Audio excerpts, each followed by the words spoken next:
कात्रज विकास आघाडीचे संस्थापक श्री नमेश भाऊ बाबर यांनी कात्रजच्या विविध समस्यांबाबत केलेल्या उपोषणानंतर मनपाकडून लिखित मान्य झालेल्या अटींची पूर्तता करण्याच्या दृष्टीने पुणे मनपाचे अतिरिक्त आयुक्त विकास ढाकणे यांनी आज कात्रजचा पाहणी दौरा केला।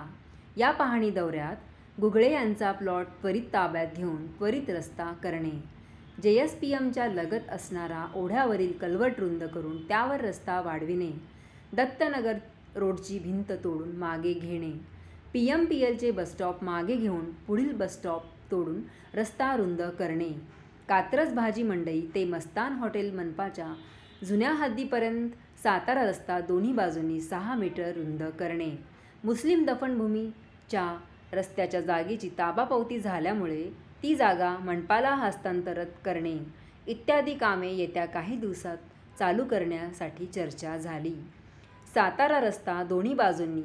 6 मीटर लवकरच रुंदीकरण करणार असा विश्वास माननीय विकास ढाकणे यांनी या पाहणी दौऱ्यावेळी व्यक्त केला। कात्रज वाहतूक कोंडीमुक्त करण्याच्या दृष्टीने लवकरच उपाययोजना करण्यात येतील असंही त्यांनी सांगितलं।